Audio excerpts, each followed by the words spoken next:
A year.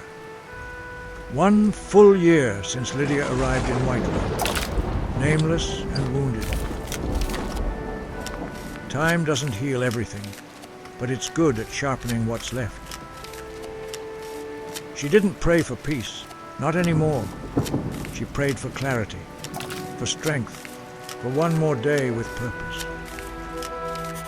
Her letters always went to Riften, to the only Mer who still called her daughter, even though blood has never tied them, Father Erendel. She told him what he needed to hear, that she had survived, that she had found somewhere worth protecting. She trained not to fight, but to never hesitate, not again. Let me guess. Another quiet day patrolling mud and fences? Maybe. Or maybe this is the day it all changes. You never know, right? You've got the optimism of a bard with no coin. But all right, let's go tame the plains. Hey, it could be worse. You could be patrolling the farm of that Redguard you don't like. Yeah, we won't talk about that. I thought as much. They called themselves Griffin Squad. Not by decree, but by choice. Strength without cruelty, wings without arrogance. They didn't chase glory, just the line between safety and the storm. But unfortunately, the greatest enemy to Griffin Squad was the boredom. For the Northern Watchtower was known for its uneventful post, but duty is duty, and so Griffin Squad stayed true to their course, regardless of how dull the post. The fields stayed quiet. No wolves, no bandits, not even a startled hare. Another day survived by stillness and steel.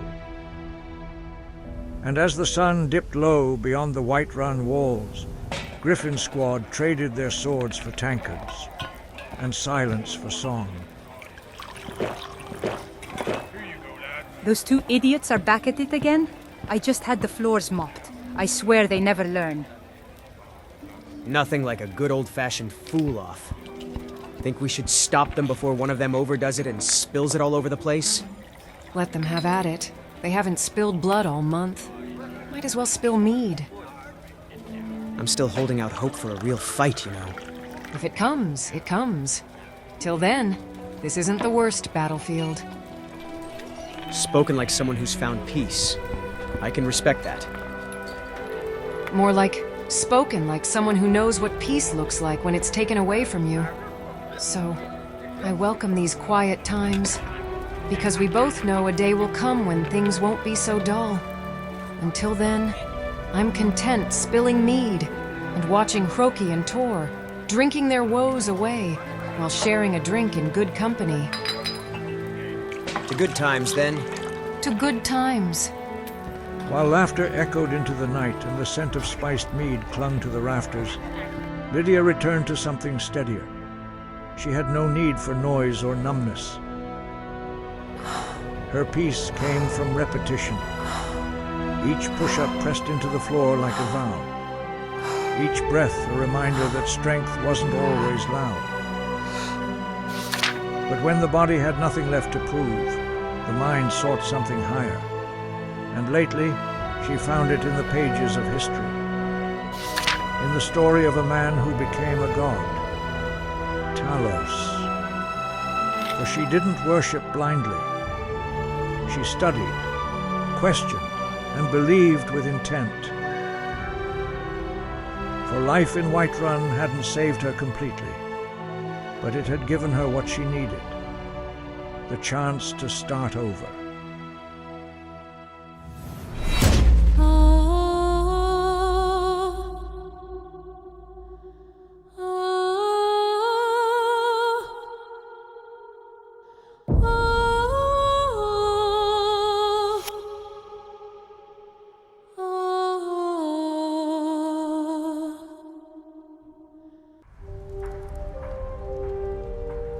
It is the last day of Rain's Hand, 4th Era, Year 1 96.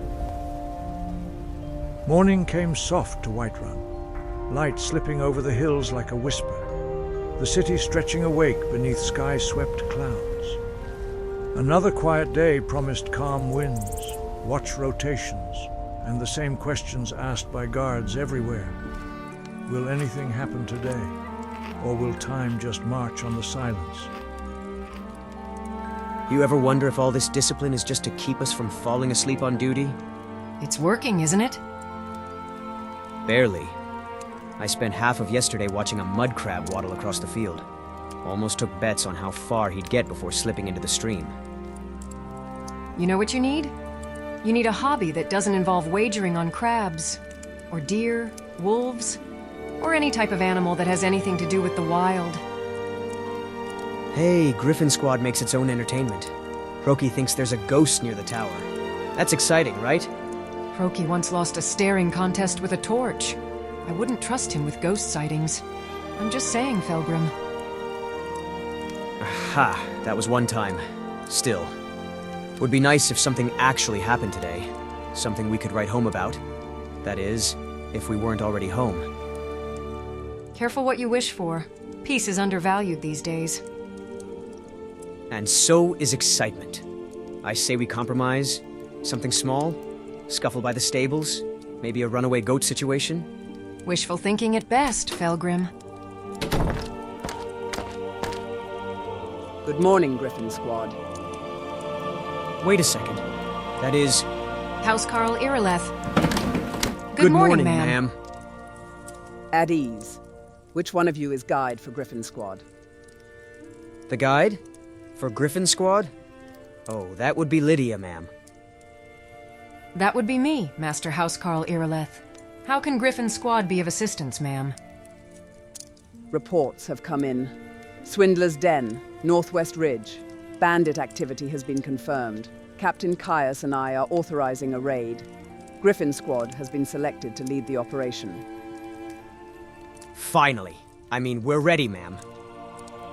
This will be your command, guide. Assemble your squad and proceed immediately. Once the den is cleared, return and report to me directly. Understood? Understood, ma'am.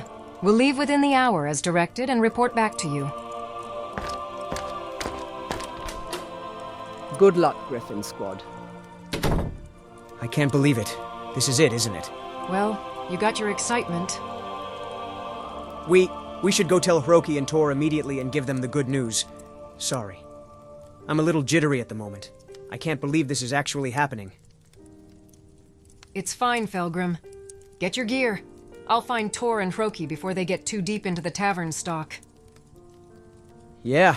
If they're already drunk this early, the bandits might get confused and surrender out of pity. Let's prepare to move out. This was it. Not a drill, not a training routine, not a ghost story from Roki's mead-soaked dreams. An assignment that mattered. A chance to lead. A chance to prove that Griffin Squad wasn't just wallflowers in bronze and steel. Today, Lydia would carry more than her sword. She would carry the weight of command. The gates of Whiterun swung open, and for once, Griffin Squad didn't feel like background noise. Boots struck stone with purpose. Steel gleamed under the early sun. This was no drill, no watch rotation. This was their first real mission. And Lydia, the guide of Griffin Squad, led them forward with quiet conviction, and a knot in her chest she tried to ignore. They said the land around Whiterun was peaceful, but even peace, too long unbroken, could become a trap. Every shadow in the hill, every hollow in the stone. They looked different now. They looked like danger. Do you think they're just petty thugs, or something nastier? With our luck, necromancers drinking bandit blood. I'm just hoping they've got decent loot. Let's stay sharp. It's not about loot today. I'll go in first. Weapons out. Formation tight. If they're in there, we end it clean.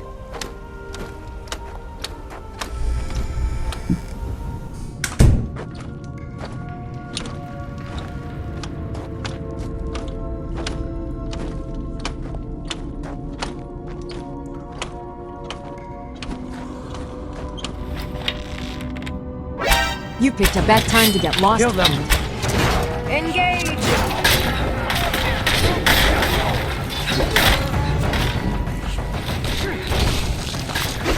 Griffin Squad fought like a well-trained unit. Precise instructions, discipline and focus. That is, until Lydia saw something horrible.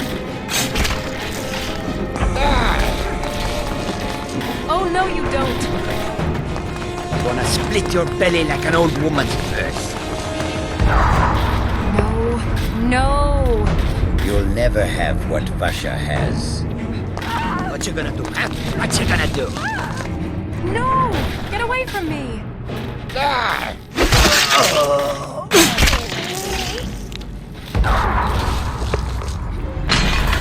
I can't. I just can't. Get off your knees, Lydia. Pathetic. I'm sorry. I can't. Damn it, Lydia. Get your act together. The air stood still, thick with the scent of blood and burnt torch oil.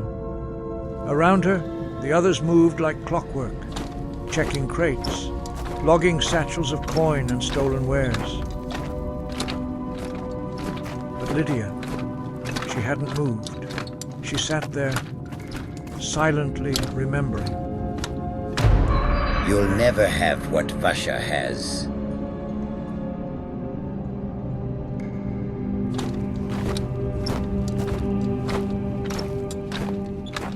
Hey, Lydia, you all right? I froze. I could have gotten one of you killed. She's not fit to lead. I'm reporting this. Guide or not, Irileth deserves the truth. I didn't mean to. You didn't, Lydia. That's exactly what you didn't do when you could have. You're no leader. You're right. I'm no leader. I'm sorry, Hiroki. But I couldn't fight back. I was just overwhelmed. Tell yourself whatever excuse you need to hear, Lydia. We're done here. Go easy on yourself, Lydia. Killing your first soul can mess you up. We've all been there. Unfortunately, this wasn't my first.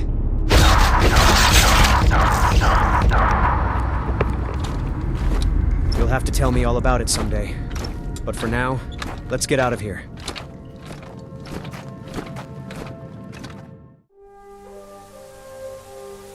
They left without celebration. No cheers, no pride. The mission was done, but the damage lingered, raw and unspoken. Griffin Squad moved in silence, the wind at their backs, and Lydia, once at the head of the formation, now walked just behind, heart heavier than her blade.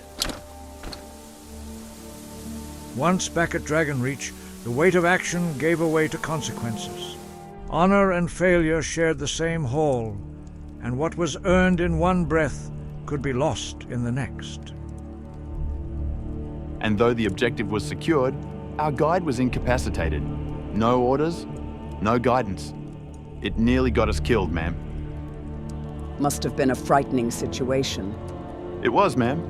But Griffin Squad got the job done and the contraband inventory. Understood. Your actions and honesty are noted. Lydia, step forward. Yes, ma'am.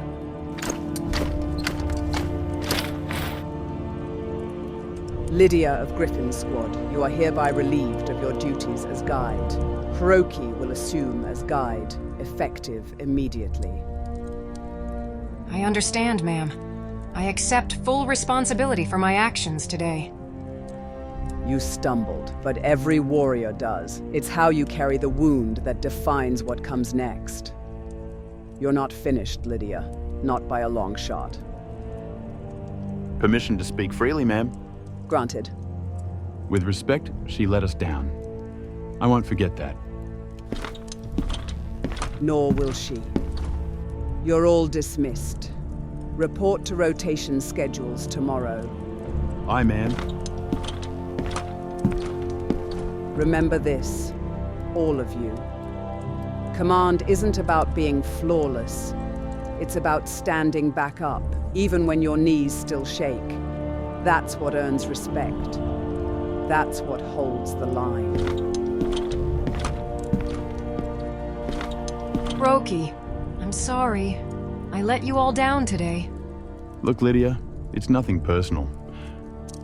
I just don't think you're cut to lead. Maybe that changes one day. But for now, this is how it has to be. I understand, Roki. Believe me, I do. So are we done here or what? I'm thirsty for some meat. Of course you are. Try not to take it so hard on yourself. Hey, don't overdo it. We're not perfect. No, but I should have been braver. Don't let him get under your skin. Men like that don't always see us first. They see the mistakes. We've gotta be sharper, stronger, better, and you will be. So good luck, Lydia. You've still got fight in you. Thanks. I appreciate the words of encouragement. It's time, Lydia. You need a mead. Or 3. I'm dragging you to the mare before Hroki and Tor start sparring ghosts in the training yard. So, let's get at it. You're not wrong, my friend. I can definitely use a drink after today.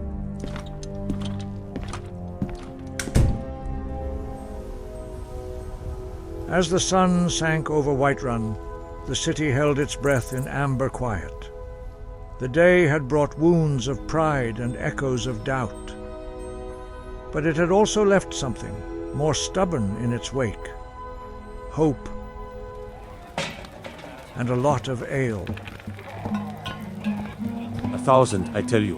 1,000 bandits fell before my hammer. Maybe more, but my sword hand's too tired to count. Don't listen to him. We're just humble soldiers who deserve the strongest drink in the house. They're going to end up wrestling over who kissed the barmaid first before midnight hits.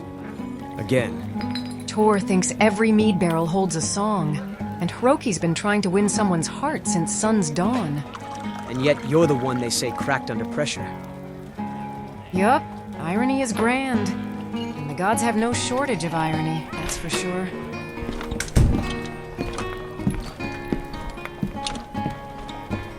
Ah, look who it is.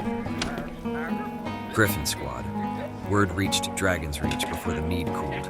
I heard Swindler's Den is a little quieter now. Much quieter. Thanks to this one, sir. Oh, I got promoted and demoted in the same day. That's got to be a record. I'm sure of it. Ah, then you've already done what most soldiers take years to accomplish. Earn your bruises and your wisdom both. Wise words, Thane. Something we all can benefit from. I appreciate the confidence, sir. But I really let down my team today. In Wayrest, my old mentor once said, the strongest blade is the one most often tempered, not the sharpest, not the deadliest, but the one that's shaped by fire and made again. Actually, scratch that. I think Yerland Greymane told me that. But you get what I'm trying to say, right? You're not broken, Lydia. You're being forged again.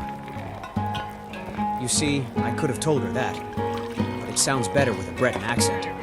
It kinda does, doesn't it? Well said, Thane. Maybe I've just got to stop falling down in front of my squad. I think I'll start with that and move from there. I'll raise my mug to that. To Lydia of Whiterun, who stood up, stood down, and didn't vanish. May your next venture carry fewer ghosts and better odds. To standing up again. To not being finished. The day began with honor and ended with questions. But even disgrace held its ember of renewal. In the warm haze of the mare, among flaws and friendship, Lydia found something unexpected. Not victory, not glory, but a reason to keep going.